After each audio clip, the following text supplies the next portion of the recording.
آج ہم آپ کو لے کر آئے ہیں جوناگڑھ ہاؤس کراچی میں. تو آئیے چلتے ہیں آپ کو جوناگڑھ ہاؤس پہ وزٹ کرواتے ہیں. نواب آف جوناگڑھ نواب محمد جہانگیر خان جی کا لائف سٹائل بھی دکھاتے ہیں. جوناگڑھ ریاست جو تھی وہ تقریباً 4000 اسکوائر میل پر مشتمل تھی. آج جو ہماری ویراول پورٹ ہے وہ سب سے بڑا سرونگ پورٹ آف انڈیا آئے گا. اردو پوائنٹ کی ویڈیوز دیکھنے کے لیے ہمارا چینل سبسکرائب کیجیے اور بیل کے آئیکن پر کلک کیجیے تاکہ آپ ہماری تمام آنے والی ویڈیوز سے باخبر رہ سکیں. نواب علی جا بہادر علی جوناگڑھ نواب آف جوناگڑھ محمد جہانگیر خان جی سے ملاقات کے لیے آج ہم آپ کو لے کر آئے ہیں جوناگڑھ ہاؤس کراچی میں. تو آئیے چلتے ہیں آپ کو جوناگڑھ ہاؤس پہ وزٹ کرواتے ہیں. السلام علیکم، کیسے ہیں آپ؟ ٹھیک ہے، خیریت سے؟ تو ہم آ چکے ہیں جوناگڑھ ہاؤس میں، اور جوناگڑھ ہاؤس جو کہ بنا تھا 1954 میں.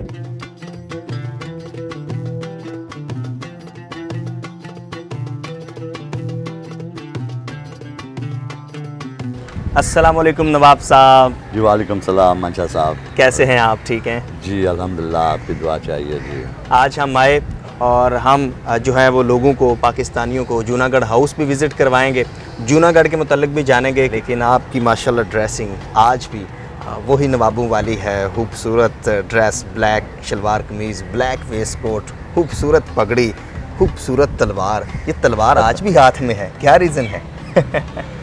جی بس اب وہ it is actually a walking stick you know, مگر اٹ از اے سمبل جس کو آپ کہہ لیں کہ it's a symbol, it's a old historical tradition.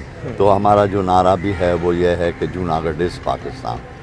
تو ہمیشہ یہ کہتا ہوں کہ جوناگڑھ کل بھی پاکستان تھا، آج بھی پاکستان ہے، اور کل فزیکلی بن کے رہے گا انشاءاللہ. نواب صاحب، اس جوناگڑھ ہاؤس کی تاریخی حیثیت کیا ہے؟ کب بنا تھا؟ کس نے بنایا تھا؟ جی یہ ہاؤس بنا تھا ہمارے دادا حضور کے وقت میں، جب وہ یہاں تشریف لائے ہیں پاکستان. تو وہ اس کے بعد پھر کچھ 1-2 سال تو ایسے ہی، پہلے سر غلام حسین ہدایت اللہ گورنر تھے سندھ کے، تو کچھ دن ان کے یہاں رک گئے تھے. فیملی دوسری وہاں رکی ہوئی تھی ہوٹلوں میں. تو وہ اس کے بعد پھر یہ ہو رہا تھا کہ جی آج ہو جائے گی بات، کل ہو جائے گی جوناگڑھ کا، تو پھر وہ ہو جائے گا. مگر وہ اس میں پھر وہ ہو نہیں سکا. تو پھر ہمارے دادا حضور نے یہ مکان بنایا. یہ اس کی تاریخ ہے. اچھا، یہ جو پیچھے تصویر ہے یہ کون سے نواب ہیں؟ جی یہ جو تصویر ہے یہ نواب محبت خان دوئم کی ہے. پہلے ہماری فیملی میں ایک وقت میں نواب محبت خان اول ہوئے، پھر اس کے بعد یہ نواب محبت خان دوئم تھے، اور اس کے بعد میرے دادا حضور جو تھے نواب محبت خان سوئم، تیسرے نواب محبت خان جی تھے. تو یہ جو تھے نواب محبت خان دوئم، یہ میرے پردادا کے والد تھے. 1947 میں 15 سپٹمبر کو ہمارے دادا نے ایک انسٹرومنٹ آف ایکسیشن جو ہے، جو کہ ایک انٹرنیشنل ٹریٹی ہے، ایک معاہدہ ہے جو ریاست جوناگڑھ اور ریاست پاکستان کے درمیان، تو اس پر ہمارے دادا نے دستخط کرے as the sovereign ruler of the state of Junagadh, والی ہے جوناگڑھ کی حیثیت سے. اور پاکستان کی جانب سے اسے قائد اعظم رحمۃ اللہ علیہ ایز دا فاؤنڈر، بانی ہے پاکستان، اور the first governor general of Pakistan, انہوں نے اسے قبول فرمایا. تو اس کے بعد یہ ہوا کہ ہندوستان اس بات سے خوش نہیں ہوا، اور اس نے یہ کرا کہ تمام بین الاقوامی قوانین کی دھجیاں اڑاتے ہوئے، in conflict with all the international laws، اس نے یہ کرا کہ اس نے اپنی فوج بھیجی، اور 9 نومبر کو 1947 کو اس نے ریاست جوناگڑھ کا قبضہ لے لیا، جو کہ ہم سمجھتے ہیں کہ یہ ایکٹ آف ایگریشن ہے. اور کیونکہ دیکھیں جب انڈین انڈیپینڈنس ایکٹ اور گورنمنٹ آف انڈیا ایکٹ 1935 اور یہ جب سب ایکٹس آئیں، یہ ایکٹس جو تھیں یہ سب ریٹیفائڈ تھیں، انڈورس تھیں بائی دا برٹش پارلیمنٹ. تو اسی کے تحت ہندوستان کو آزادی بھی ملی. ہندوستان ایمرج کرا اس دنیا کے نقشے کے اوپر as a independent sovereign state, اور اس کے بعد اس میں سے پاکستان وجود میں آیا as a independent sovereign state. تو ابھی آپ کی جوناگڑھ کی ریاست کے کتنے لوگ آباد ہیں کراچی میں؟ جی ابھی کراچی کے اندر میں سمجھتا ہوں گا کہ تقریباً سمویئر اراؤنڈ اپورڈ 2 ملین لوگ ہوں گے. 20 لاکھ کے قریب. جی ہاں 20 لاکھ کے قریب. اچھا نواب صاحب یہ بتائیے گا، میں ذرا قطع کلامی ہوتی ہے، میں آپ کو یہ بتا دوں کہ جوناگڑھ ایک بہت پاپولر اسٹیٹ تھا.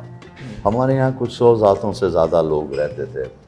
تو وہ ساری جماعتیں یہاں ہیں، اب آپریٹ کر رہی ہیں، اپنے ان کے جماعت خانے ہیں. ابھی آپ کا جوناگڑھ میں رابطہ ہے جو وہاں پر لوگ ابھی آباد؟ جی ابھی ہمارا بالکل وہاں جوناگڑھ کے لوگوں سے رابطہ ہے، اور وہ لوگ بڑی محبت کر رہے ہیں، کیونکہ وہ دیکھ رہے ہیں گے، وہ تاریخ کو نہیں بھول سک رہے ہیں گے. اور پھر اس کے علاوہ ان کے جو ہیں، ان کو جو بھی ان کے باپ داداؤں سے جو ورثے میں ملتا ہے، ان کو سینہ بہ سینہ بہت سی باتیں چلی. تو نواب آف جوناگڑھ کا یہ تھا کہ اس کو بہت اس کی عوام چاہتی تھی، کیونکہ ہمارا جو ایک رشتہ تھا ہمارے لوگوں کے ساتھ، اور آج بھی جو رشتہ ہے وہ ایسا ہے گا کہ نواب آف جوناگڑھ جو ہے وہ ان کے والد کی جگہ پر ہے. اس وجہ سے وہاں کے لوگ انہیں باپو کہتے تھے. باپو کا مطلب والد تھا، اور وہ کہتے تھے کہ یہ ہمارے بچے ہیں. اس وجہ سے جتنے بھی ریاست کے اندر جو ریاستی فیصلے ہوا کرتے تھے، تو اس کے اندر یہ ساری بیٹھتی تھی، جس کے اندر جیسے میں نے آپ کو عرض کرا آپ کی خدمت میں کہ ہندو کمیونٹی بھی ہوتی تھی اور مسلم کمیونٹی بھی ہوتی تھی، اور وہ کہتے تھے کہ باپو ہم کو اس طرح کرنا ہے، ہم کو اس طرح چاہیے، ہم کو یہ چاہیے، یہ کرنا ہے، یہ کرنا ہے. تو پھر نواب صاحب کہتے تھے ٹھیک ہے، اگر جو آپ کو جس طرح کرنا ہے تو آپ اس طرح کریں. آپ سوچیں کہ مسلمانوں میں 562 جہاں تقسیم ہند سے پہلے 562 ریاستیں تھیں، اس کے اندر مسلمانوں میں دوسرے نمبر پر ریاست جوناگڑھ سب سے امیر ترین ریاست تھی. اور اگر جو آپ پورا پرنسلی آرڈر دیکھیں 562 اسٹیٹس کا، تو اس کے اندر جوناگڑھ جو تھا 6 نمبر پر، 5ویں یا 6 نمبر پر سب سے امیر ترین ریاست تھی. تو آپ دیکھیں کہ ہندوستان جو ہے وہ پوری ریاست لے لی، اس نے پوری ریاست پر قبضہ کر لیا.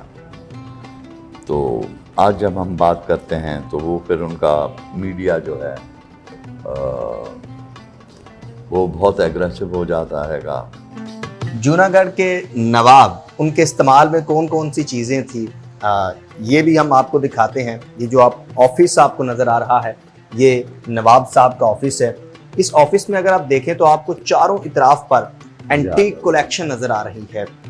تصاویریں ہیں، بڑی زبردست گنز ہیں، ہر چیز میں آپ کو ایک جو ہے وہ منفردیت نظر آئے گی. نواب صاحب بتائیے گا، یہ تو ماشاءاللہ بڑا خوبصورت آپ کا آفس ہے. جی thank you very much, thank you very much. یہ اصل میں کچھ اولڈ ڈیزائن کے اوپر یہ کرا گیا ہے ڈیکور، اس کا انٹیریئر ڈیکور جو ہے جی پرانی طرز پہ. جی اور اس میں آپ کو جو تصویریں لگی ہیں جی وہ بہت اہمیت کی حامل ہیں. جی اور میں آپ کو بتانا چاہتا ہوں، ہم یہاں سے شروع کرتے ہیں. جی یہ جو تصویر ہے یہ نواب شیر خان بابی کی ہے، جی جو آخری گورنر جنرل رہے مغلوں کے. ٹھیک ہے، لاسٹ ون ہے. یا ان کے بیٹے جو تھے نواب بہادر خان، جی شیر خان بابی، جی وہ سب سے پہلے نواب بنے جوناگڑھ کے. صحیح.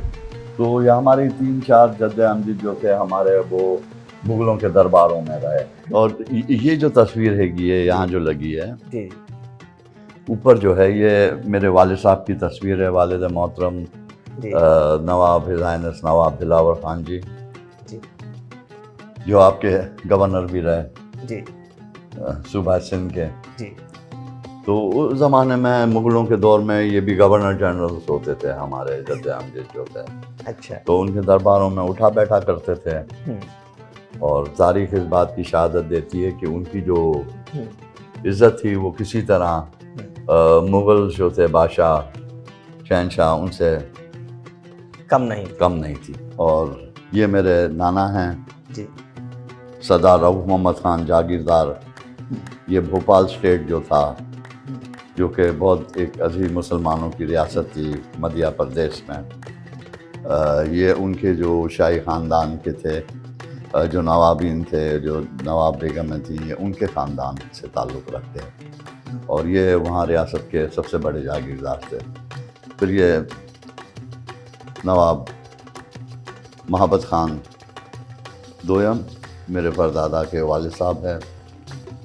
اور اس طرف اگر جو آپ دیکھیں جی تو یہ تصویر جو ہے میرے پردادا کی ہے، ہز ہائنس نواب سر رسول خان جی.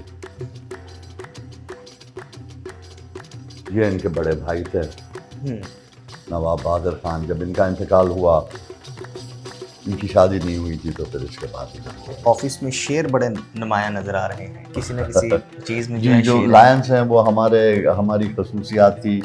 ہمارا نیشنل سمبل بھی تھا. ہماری جتنی بھی مہریں ہیں اس کے اوپر شیر ضرور ہوئے گا. شیر خان بابی جن کا میں نے آپ کو بتایا جو آخری گورنر جنرل تھے، وہاں ان کے یہ بیٹے تھے. تو یہ جو کام سر انجام دیتے تھے مغلوں کے لیے، تو اس کے ریکگنیشن میں انہیں جاگیریں ملا کرتی تھیں، جاگیریں عطا کری جاتی تھیں. تو پھر یہ ہوا کہ جب مغل کمزور پڑ گئے تو ان نے یہ کہا کہ کیوں نہ ہم اپنی جاگیریں جو ہیں اس کو ہم ایک خود مختار انڈیپینڈنٹ ساورن اسٹیٹ بنا دیں. 1735 میں proclamation declaration of independent sovereign state وجود میں آیا. تو ریاست جوناگڑھ دنیا کے نقشے پر ایز ایک انڈیپینڈنٹ ساورن اسٹیٹ بنی. کہ جوناگڑھ ریاست جو تھی وہ تقریباً 4000 اسکوائر میل پر مشتمل تھی گجرات میں، اور تقریباً ہمیں 100 مائل سمندری ساحل لگتا تھا، اور جس کے اندر بڑی بڑی بندرگاہیں بھی تھیں. آج جو ہماری ویراول پورٹ ہے وہ سب سے بڑا سرونگ پورٹ آف انڈیا آئے گا چل رہا ہے. اچھا نواب صاحب، یہ کوٹ آف آرم کوئی محسوس ہے؟ جی ہاں، یہ وہ کوٹ آف آرمس ہیں جو ہمارے پردادا کے والد محترم کو ملے تھے رانی وکٹوریہ کی طرف سے. جب وہ ان نے اسیوم کرا on the assumption of the title of Kaisar Hind, جب یہ ملکہ بنی ہندوستان کی کیسر ہند، جی تو اس موقع پر انہوں نے یہ کوٹ آف آرمز دیے تھے ہمارے پردادا کے والد محترم کو کہ وہ یہ مہر جو ہے استعمال کریں. تو یہ آپ کی سواٹ کے اوپر بھی ایک شیر کا جو ہے وہ فیس نظر آ رہا ہے. تو یہ بھی وہ جو سمبل تھی ریاست کی. جی بالکل، وہ ہمارا نیشنل سمبل ہے. لائن تو ہمارا نیشنل سمبل ہے. نواب صاحب کے صاحبزادے نواب زادہ علی مرتضیٰ ہان جی صاحب بھی ہمارے ساتھ موجود ہیں. السلام علیکم. وعلیکم السلام جی. آپ تو ماشاءاللہ بڑی خوبصورت پرسنالٹی کے مالک ہیں. تھینک یو ویری مچ. بتائیے گا کہ جوناگڑھ کا جو کاز ہے کس حوالے سے آپ کیا انڈرسٹینڈ کرتے ہیں اور آپ کیا سمجھتے ہیں کہ کیا آنے والے وقت میں جوناگڑھ کا جو ایشو ہے یہ سالو ہو پائے گا نہیں ہو پائے گا؟ دیکھیں جوناگڑھ جو ہے اٹس اے انٹرنیشنل ایشو، اور میں سمجھتا ہوں کہ آنے والوں وقت میں کوئی بھی مسئلہ ہو اس کا جو ہے سلوشن آئے گا، اور ہمیں پورا یقین ہے کہ انشاءاللہ جوناگڑھ بن کے رہے گا پاکستان. اچھا نواب زادہ صاحب نے جو ہے وہ بھرپور کوشش کی آپ کے والد صاحب نے اس کاز کے حوالے سے. اب آپ کے کیا پختہ ارادے ہیں؟ بالکل جی بالکل، اس میں کوئی شک نہیں ہے کہ ہماری 3 جو جنریشنز ہیں وہ یہاں پاکستان میں آ چکی ہیں، اور Junagadh was declared as a part of Pakistan. تو انشاءاللہ ہم جی آخری سانس تک اس کے لیے لڑتے رہیں گے، اور انشاءاللہ ہمارے پورے ارادہ بہت پختہ ہیں کہ انشاءاللہ جوناگڑھ بن کے رہے گا پاکستان.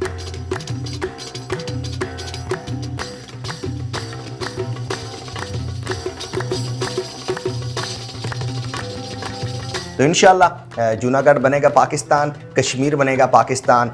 پاکستان زندہ باد، پاکستان پائندہ باد. Thank you very much.